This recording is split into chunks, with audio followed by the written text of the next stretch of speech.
जय श्री राम जी की जय श्री राम जी की जय श्री राम जी की।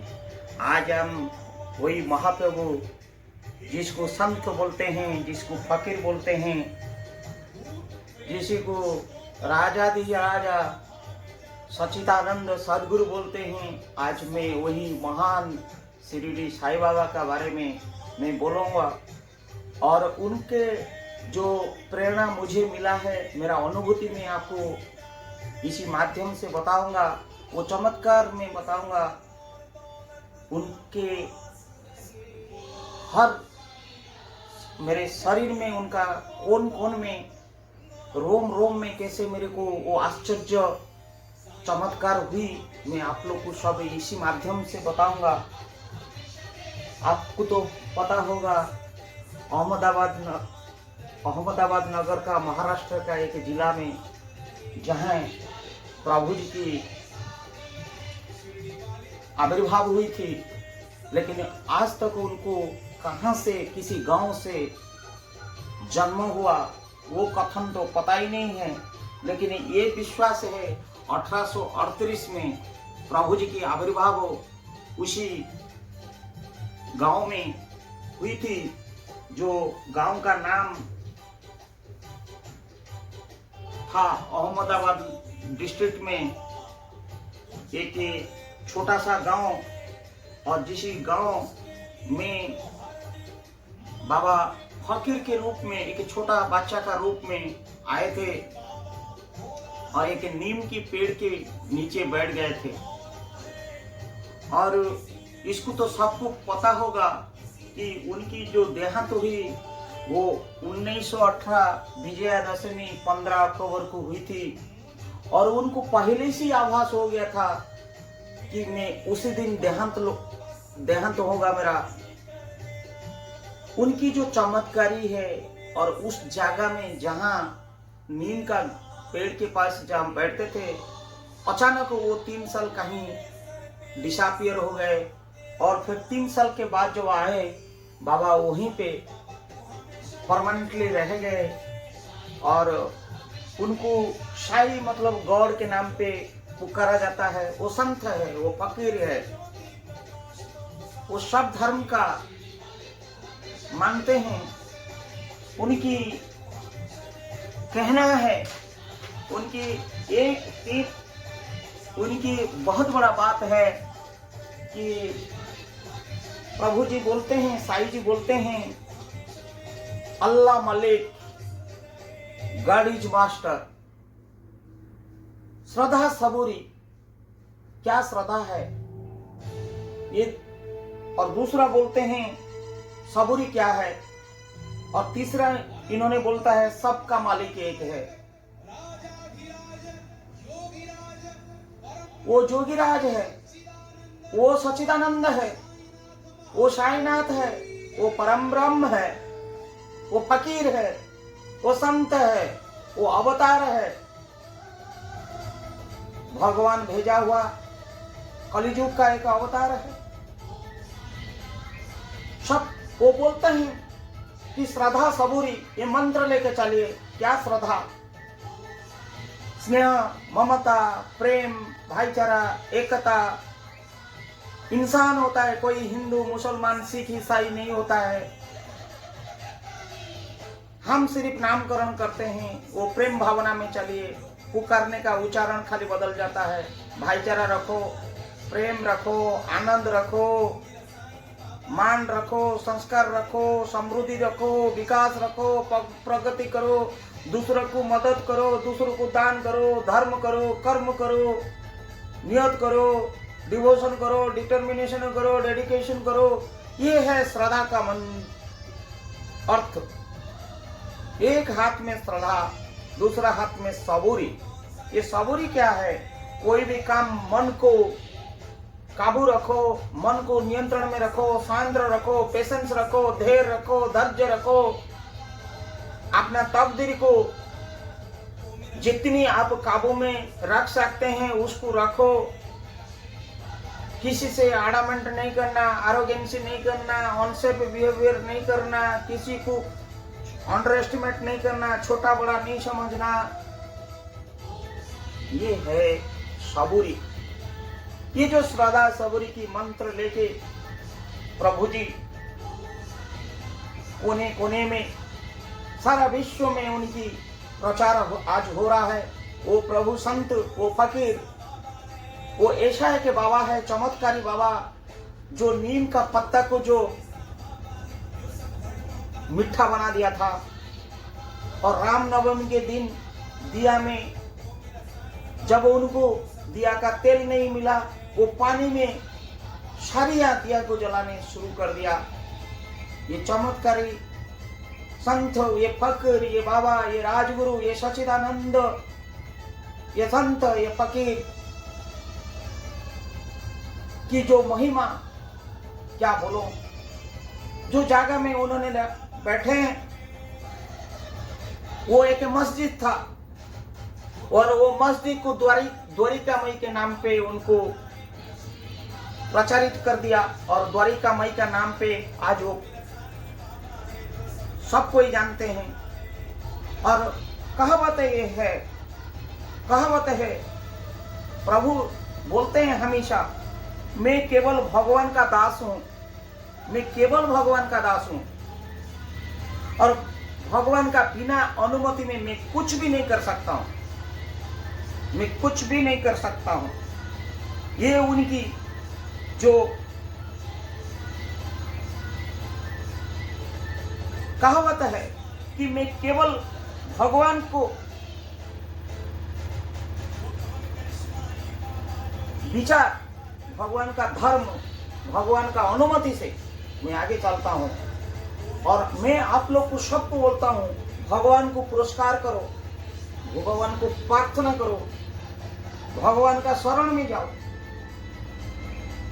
ये भगवान ही आपको रोशनी देंगे, रास्ता देंगे, आशीर्वाद देंगे, धैर्य देंगे, सबूरी देंगे। फिर वही बोलते हैं, अल्लाह मालिक, सबका मालिक एक है, सदा सबूरी। ये मंत्र उनकी। एक छोटा सा कफन बांध देते थे और फकीर, सच तो ये है, वो फकीर होके जाते थे किसी का दरबार में, वो मांगने नहीं जाते थे, वो देने जाते थे। उनका श्रद्धा जहां आ गया वो वहीं जाते थे। बहाना था मांगने का, लेकिन देने के लिए तो जाते थे। वो अंतर्यामी है, वो निराकार है, वो ब्रह्म है, वो विष्णु है, वो महेश है और वो अवतार है। उनको सब पता हो जाता था। मिट्टी को ऐसे पकड़ लेने से सोना बना देते थे फकीर जी। उनकी 4 आरती होता है आज भी। उनको जो विजयादशमी के बाद जो समाधि लेने के बाद जो 4 आरती होता है, शायद आप लोग को पता नहीं होगा। एक है उसको बोलते हैं कक्कड़ आरती, जो सुबह सुबह होता है 4:30 बजे के आसपास में, और एक होता है मध्याह्न आरती, वो 12:30 बजे के बाद होता है, और एक है धूप आरती जो सायंकाल में होता है, और एक होता है सेज आरती जो शयन को जाने से पहले होता है, वो नाइट में होता है, करीब 10:30 बजे होता है। 4 आरती उनके पास होता है। और उनकी समाधि जो होता है द्वारका मई में होता है। और उनकी 5 मंत्र था। क्या मंत्र था? वो 5 मंत्र था प्रभु जी की। ये प्रभु जी की 5 मंत्र था। उनका था डेडिकेशन, उनका था डिवोशन, उनका था डिटर्मिनेशन, उनका था डिसिप्लिन, और उनका था डिस्क्रिमिनेशन। बड़ा छोटा कोई दुनिया में नहीं होता है।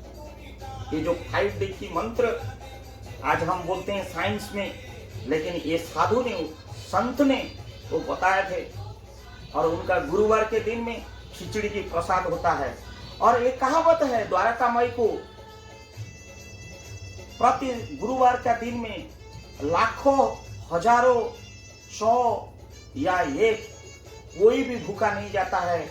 वहां पे अन्न प्रसाद दिया जाता है, खिचड़ी बंटन होता है। और स्वयं बाबा ने द्वारका माई को उस दिन आते हैं श्रद्धालु को दर्शन देने के लिए। उनकी देहांत के बारे में लोग को पता है, लेकिन उनका उत्पन्न कहां से हुआ, कौन सा गांव से आया, बहुत सारी कहावत है। बहुत सारी कहावत है कि उनकी जो जन्म कब हुई और कहां से हुई, क्यों उनको सदगुरु कहा जाता है, ये बहुत रहस्यमय है। और बोलते हैं कि ये दत्तात्रेय देवता का एक अवतार है। दत्तात्रेय देवजात की एक अनुरूपक, एक अवतार का रूप में वो आए हैं। लेकिन उनको श्री साई सच्चिदानंद के रूप में, सदगुरु के नाम पे, संत के नाम पे, एक बहुत प्रकार में उनका अनेक नाम में पुकारा जाता है। मैं ये सब आज नहीं कह के उनको खाली इतना मैं कोटि कोटि नमन करता हूँ ये राजाधिराज राजगुरु को, सच्चिदानंद को, कि मेरे साथ क्या अनोनी घटना हुआ था। आइए, मैं वो जो छोटा गांव में जिसको पथरी करके बोलते हैं, जहां उनकी जन्म है और जहां वो लोग बोलते हैं कि वो पथरी गांव में जन्म हुआ था। कोई बोलते हैं तमिलनाडु में जन्म हुआ था, चाहे उनका कहीं पे भी जन्म हो। कोई बोलते हैं कि कोई एक नाविक, उनको नाविक के परिवार में जन्म हुई थी। कोई बोलते हैं वो तमिलनाडु का छोटा सा गांव से जन्म हुए थे। लेकिन सटीक आज तक तो किसी को भी पता नहीं है। लेकिन ये तो सत्य है कि प्रभु ने जब से उनको बचपन से देखा गया, वो के नीम के पेड़ के पास, जैसे हमारा जगन्नाथ प्रभु नीम की दारू से ही बनते हैं, ऐसे ही वो नीम के नीचे ही बैठ के संन्यास में मग्न रहते थे, ध्यान में मग्न रहते थे। कितनी सालों चला गया, कितनी सालों चला गया। प्रभु सबका उपकार करते गया, आशीर्वाद करते गया। मेरे साथ जो हुआ कहानी मैं अगर नहीं भी बोलूंगा, आप लोगों का माध्यम पे दूसरों लोग को ये कहानी पता नहीं चलेगा। एक दिन प्रभु जी की बारे में मेरे को कुछ मालूम नहीं था, कुछ मालूम नहीं था। उस दिन मेरे को याद है, गुरुवार का दिन में खिचड़ी के प्रसाद चल रहा था। मेरा करमनपालम, विशाखापट्टनम के पास एक ही गांव, छोटा सा एक ही करमनपालम गांव में मैं किराया में रहता था, डुप्लेक्स में। और वो जो डुप्लेक्स में मैं रहता था, मैं कार लेके मैं जब 8:30 बजे ऑफिस निकल रहा हूँ और देख रहा हूँ एक बाबा जी की एक मंदिर है और बाबा जी की बहुत सारे फोटो लगा हुआ है और बहुत सारी गाड़ी घोड़ा है। इतना गाड़ी घोड़ा है, गुरुवार का दिन था और मेरे को तो आइडिया नहीं था वो क्या होता है, बाबा क्या होता है, क्या है क्या नहीं है। तो वो ऐसे करके वो बाबा का चिन्ह था, जैसे प्रभु जी की ऐसे ही थे, बहुत सारी चित्र विचित्र। और मेरा गाड़ी जाने के लिए रास्ता ही नहीं था। मैं एक आदमी को बोला कि एक भाई क्या हो रहा है, नहीं आपको पता नहीं है आज बाबा का दिन है, दरबार खुला है, आओ खिचड़ी खा के जाओ। बोला क्या बाबा? तो बोले कि अरे साईं बाबा। अरे कौन सा साईं बाबा होता है यार, हमको तो पता ही नहीं है। तो उसके बाद मैं बोला कि यार बाद में आऊंगा करके मैं वो आदमी को बोला थोड़ा गाड़ी तुम सरका दो, मैं निकल जाऊंगा मैं कार लेके। और क्या हुआ कि वो गाड़ी में जैसे लेके जा रहा हूँ, जहां सब गाड़ी पार्किंग हुई थी खत्म हो रहा है, वहां पे एक फकीर खड़ा है और ऐसा जगह में खड़ा है कि मैं उसको ओवरटेक करके जा नहीं सकता हूँ। और वो हाथ में कुछ पकड़ा है और भिखारी जैसे। तो मैंने गाड़ी को रोका, मैं बोला कि बाबा जी थोड़ा आप साइड हो जाइए, मैं निकल जाऊंगा। मुझे बोले बेटा तुम्हें प्रसाद खा लो, मुझे कोई दिया था, तुम खा लो इसको। मैं बोले कि नहीं बाबा मैं खाना खा के आया हूँ और मैं ड्यूटी जा रहा हूँ ना। ठीक है तुम ड्यूटी जा रहा है, थोड़ा देर यहीं पे 2 मिनट रुक जाओ क्योंकि आगे तुझे विपत्ति है। मैं बोले कि बाबा मेरे को क्या विपत्ति होगा, अभी तो रोड ठीक ठाक है, 9 बजे भीड़ हो जाएगा और अभी मैं जल्दी चला जाऊंगा। नहीं तुम बहुत जल्दी में हो, इसीलिए मैं तेरे को रोक रहा हूँ, तो इसको खाओ। वो साईनाथ थे, वो स्वयं नारायण थे, वो भगवान थे, वो अवतार थे, दत्तात्रेय जी थे। मैं उनका बात नहीं मान रहा था। मैं उन्हें, भाई बाबा मैं निकलता हूँ, ससन मन के साथ मैं निकल गया और उनका प्रसाद नहीं लिया।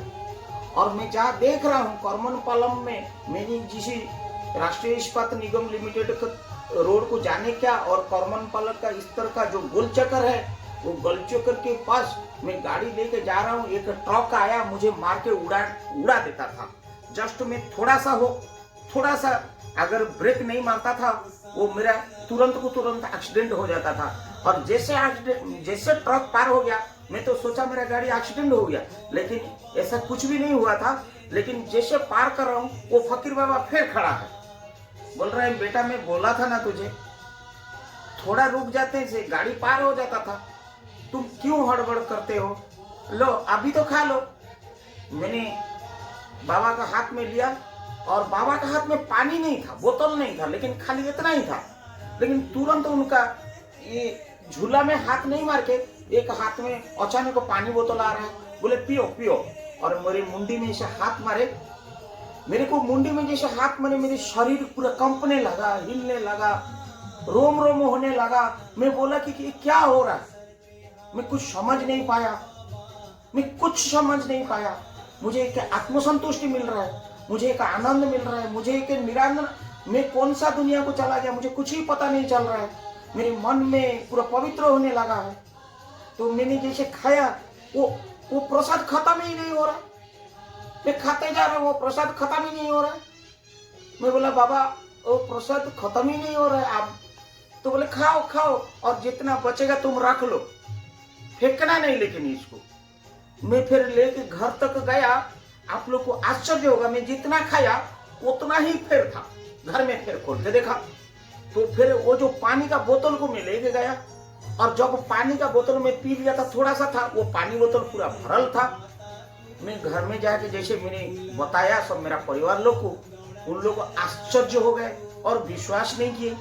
तो फिर हम शाम को 5:30 बजे जब आरती में आए, हम पूरा वो जो नहीं मानते थे कि ये बाबा कौन है, कहाँ है, जहाँ से वो पार्किंग हुआ था, हम आके लम के जब सो गए, पूरा एकदम साष्टांग प्रणिपात किए। और जब उड़ता हूँ, मेरे पीछे देखता हूँ खड़ा हो के बाबा खड़ा है, कोई बाबा खड़े हैं। मैं बोला बाबा आप हो? नहीं, मैं अंतर्जामी हूँ कहे। और फकीर के अंदर में कहा अदृश्य हो गए, मेरे कुछ पता ही नहीं चला। बोले कि भगवान तुझे भला करे, इतना बोले। मैं तेरे साथ हूँ, और आज मैं उनको गाला में लेके चल रहा हूँ, उनकी धारण करके चल रहा हूँ। ये एक मिराकल था। और ऐसे ही मेरी वो जगह से जब स्थानांतरण हुआ, मैं जैसे छत्तीसगढ़ को आया, छत्तीसगढ़ को आने के अंदर में मेरे को आज भी याद है, मैं दुर्ग एक्सप्रेस में आ रहा था, पूरी दुर्ग एक्सप्रेस में मैं निकल रहा था, और मैं एक छोटा जमीन खरीदी करने के लिए गया था कि ये जमीन कैसे करे। मेरे पास थोड़ा बहुत पैसा था, पैसा का इकट्ठा नहीं कर पाता था। मेरे को 2-2.5 लाख का मेरे पास था, और जमीन का कॉस्ट 6-7 लाख होगा। ये 2002 का बात, 2008 का, 2002-2003 का बात था। तो मैं बाबा का नाम लिया, हे बाबा ये कैसे होगा, ये तो डिस्प्यूट लैंड है, कैसे सब समाधान होगा, और छोटा सा घर मेरे को बनाना ही है, मेरे पास तो कुछ भी नहीं है, प्रभु कुछ रास्ता दिखा। मैं जब घर को गया तो एक आदमी आके मेरे को बोल रहा है, अरे आपका ना वो जमीन मैंने जो लिया था लीज में, वो पैसा मैंने नहीं दिया था, और आज आप ले लीजिए, और आपका कुछ काम होगा, और बहुत दिन लेट हो गया, इसलिए भैया माफ करना। मेरे को अचानक आश्चर्य हो रहा है कि वो पैसा मेरे को मिला। वो कितना सालों से वो पैसा नहीं दिया था, जो जमीन के हमारा लीज में लेके खेती किसानी कर रहा है, वो ला के दिया। थोड़ा बहुत वहां से मिल गया, और हमारा परिवार का ओर से थोड़ा बहुत हो गया। हमको पता ही नहीं चला, हमने जमीन तो खरीदी कर लिया। जमीन खरीदी करके हम दुर्ग एक्सप्रेस में जा रहा है, बैठ के सुबह बहुत सारी पैसेंजर है, और मैं सेकंड स्लीपर में बंधुगण बैठा था। जैसे बैठा था, जैसे नींद खुला, क्योंकि करीब करीब रायपुर होता है वो 7:30 बजे 8:30 बजे के 8:30 के आसपास में 7:30 8:30 के आसपास में वो रायपुर का आसपास जैसे हुआ तो एक बाबा जैसे एक फकीर और बेहस में पूरा मांग मांग के भीख आ रहा, कोई दे नहीं रहा है, सब तो सोए रहे, सुबह सुबह का था। तो मैं उठ गया, मेरे को बोले कि दो बाबू दो, मेरे पास 20 रुपया में निकला और ऐसे दे दिया। और उस समय जैसे वो बाकी अड़ोस पड़ोस सब उठ गए थे, अगल बगल वाला सेकंड स्लीपर में तो आपको पता होगा मिडिल ब्रथ होता है, अपर ब्रथ होता है, साइड होता है, साइड अपर होता है, सब उठ गए थे। तो उठ के देख रहे थे तो फिर बोले कि यार बेटा तेरे जेब में और पैसा है, तुम निकालो। मैं फिर 50 रुपया निकाल कर दिया। फिर बोले कि बेटा क्यों कंजूसी कर रहा है, तेरे पास और भी पैसा है, दो मुझे। तो फिर मैंने 100 दिया। फिर ये लोग सब हंस रहे थे, तो बोले कि यार ये कुछ हिप्नोटिज्म कर दिया, कुछ जादू टोना वाला आ गया, ये उसको पैसा लूट के जाएगा। फिर बोला कि यार बेटा देखे तेरा अट्टाची में बहुत पैसा है, तुम इतना छोटा छोटा पैसा क्यों दे रहा है, तुम वो 500 दो। मैंने फिर 500 निकल के 500 दिया। फिर 1000 रुपया वाला नोट चल रहा था, उसमें 1000 नोट, बोला कि तेरे बेटा दो। देने के बाद मैंने देखा मेरे पास जितना पैसा पत्र है मैं सब दे चुका हूँ और मेरे पास सिर्फ थोड़ा बहुत चिल्लर पैसा पड़ा हुआ। मैं बोला बाबा और नहीं है मेरे पास, थोड़ा बहुत पड़ा हुआ। तो ये लोग जितनी मेरी बैठे थे वो कंपार्टमेंट में, वो हंसने लगे और बोले गया ना, लूट के लेके चला गया ना, क्या मिला यार, उतना पैसा हम लोग को चाय पानी पिला देते थे। हे बंधुगण श्रोतागण, जो मेरा जीवन का जो मिराकिल मैं बता रहा हूँ, ये कोई कहानी नहीं है, ये सत्य मेरे साथ घटा हुआ है। मैं स्वयं उसको आजमाया हूँ, मैं आज आपको बयान कर रहा हूँ। ये प्रभु जी की महान लीला से एक लीला मेरे साथ चमत्कारी जो हुई मैं बता रहा हूँ। आइए आगे क्या हुआ।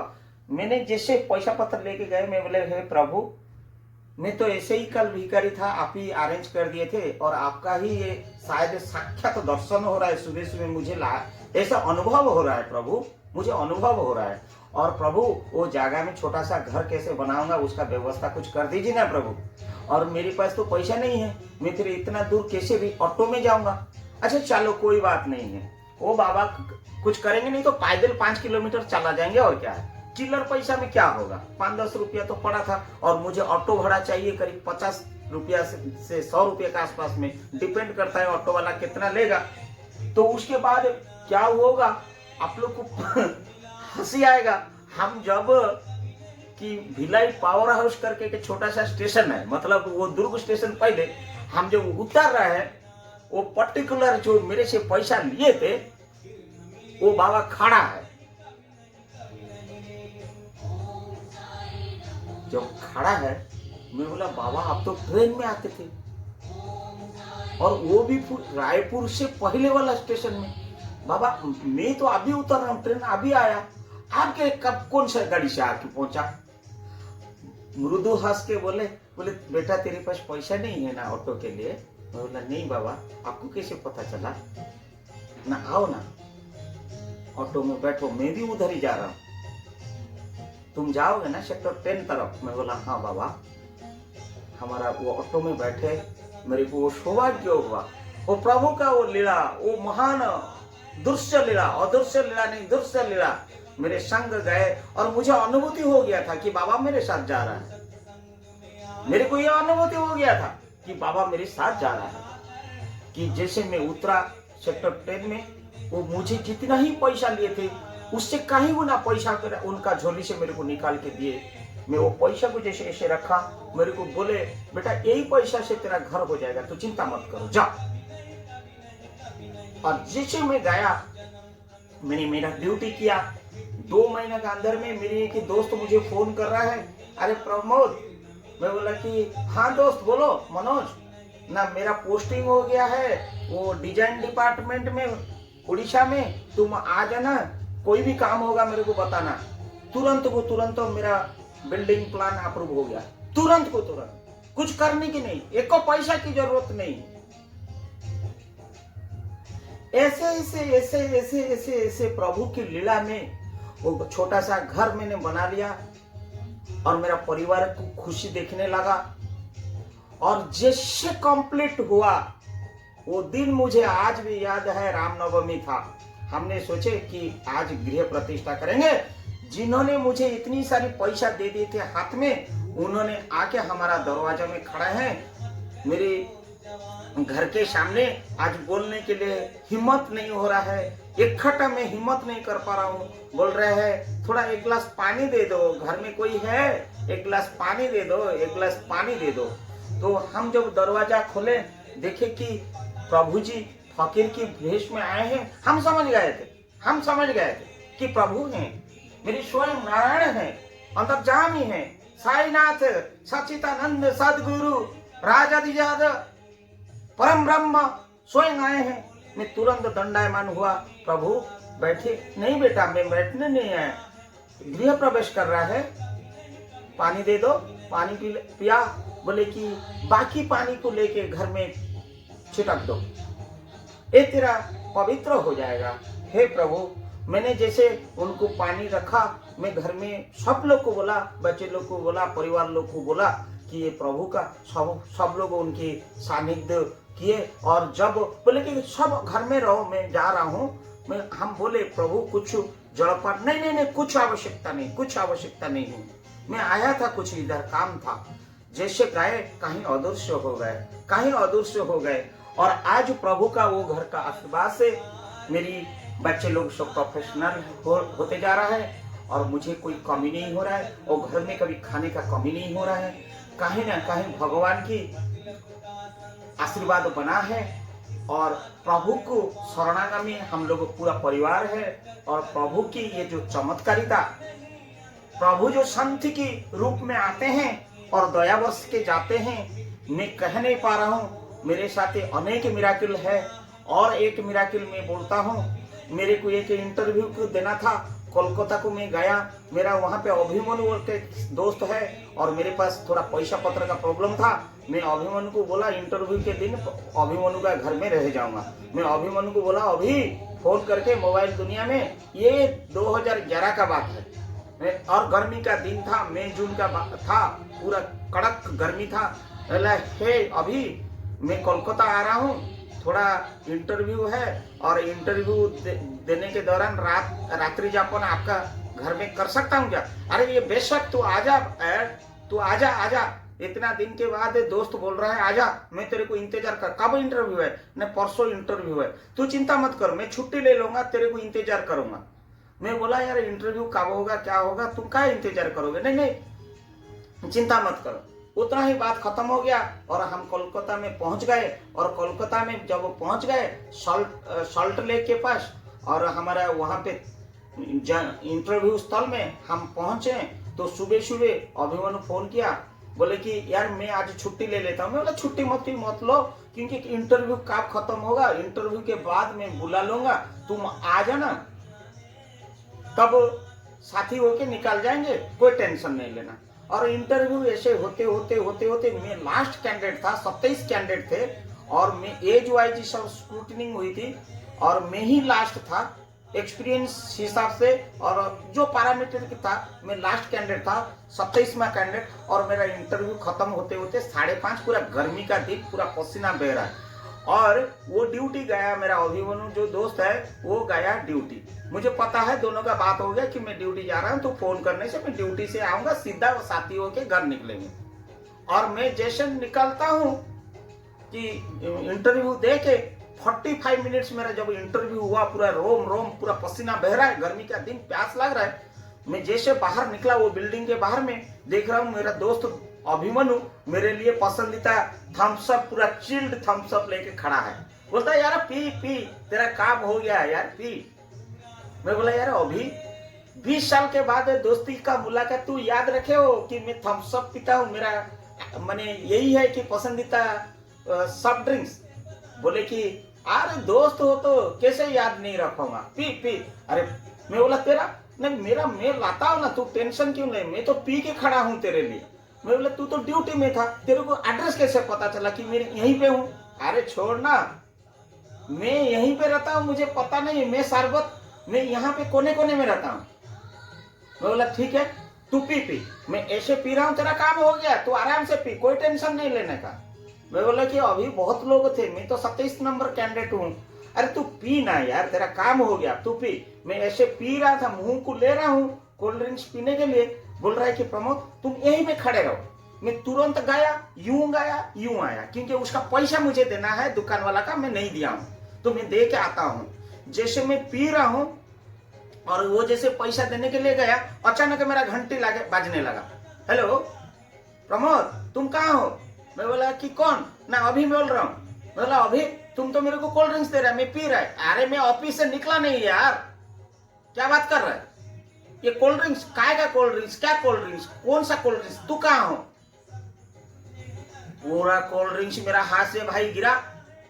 मैं टेंशन में आया, मैं बोला कि ये प्रभु कहाँ आए थे? वो जगह से लेके मस्तिष्क में लगा रहा हूँ, ऊपर से फिर वो फोन घंटी फिर बाजने लगा। ऊपर से जो जहां इंटरव्यू दे के आया था वहां बोर्ड मेरे को बुला रहा है। अरे भाई वो तुम भाग गया क्या? नहीं नहीं नहीं, उनका पियन दौड़ के आ रहा है। अरे तुमको बुलावा आ रहा है। क्यों बुलावा आ रहा है? चलो मेरा इंटरव्यू तो कर। अरे बुलावा आ रहा है। फिर मैंने गया, मेरे को पूछा जा रहा है बोर्ड में कि हमारा बहुत अर्जेंट काम है, प्रोजेक्ट का काम है, और आपको 90 महीने का माहौल तो नहीं मिलेगा नोटिस पीरियड का, ओनली 30 दिन के अंदर में तुम जाओ, बढ़िया बिस्तर बांध के ये कंपनी में ज्वाइन करो। हे प्रभु, जो बोले थे कि तू पी, तेरा काम सब हो चुका है, मैं यहाँ पे कोने कोने में हूँ। और मेरा अभिमन्यु को ये सब बात जब मैंने बताया, वो स्टंड हो गया। मैं बोला प्रभु का ये दर्शन का मात्र से मेरी शरीर ही हर कोने कोने में प्रभु की लीला, ये चमत्कार, उनको केवल श्रद्धा रखो, उनके साथ प्रेम रखो, उनका शरणागच्छामी हो जाओ और उनका श्रद्धा ऑटोमेटिक आएगा, उनका बरसात इतना होगा। प्रभु का इतना लीला, इतनी अपार, इतनी करुणा, मेरे पास कोई शब्द नहीं है। ये मेरे साथ जो चमत्कारी हुई, मैं आप लोग का माध्यम से पहुंचा रहा हूं, और आपको अच्छा लगा बुरा लगा मुझे उससे कोई मतलब नहीं है, मुझे जानना भी जरूरी नहीं है, क्योंकि सबका मालिक एक है, अल्लाह मल्लिक है, श्रद्धा सबूरी, सच्चिदानंद, खिचड़ी प्रसाद का, महाप्रसाद का जो भोग लगाता है, दरबार में लगता है, आज सारा विश्व उनको पूजा करता है। एक फकीर को, एक संत को, एक अवतार को मैं आपके ओर से और मेरे परिवार का ओर से, मेरे शरीर के ओर से, मेरे आत्मा का ओर से मैंने उनको श्रद्धा सुमन के रूप में कोटि कोटि नमन करता हूँ, साष्टांग प्रणाम करता हूँ।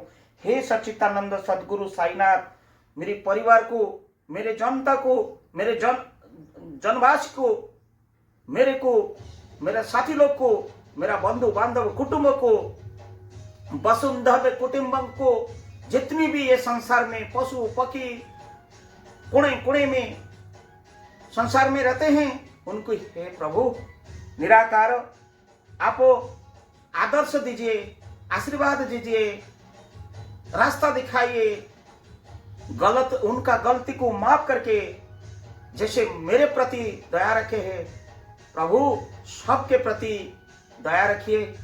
मैं आपको विनती करता हूँ, आपको नमन करता हूँ प्रभु, नमन करता हूँ प्रभु, नमन करता हूँ।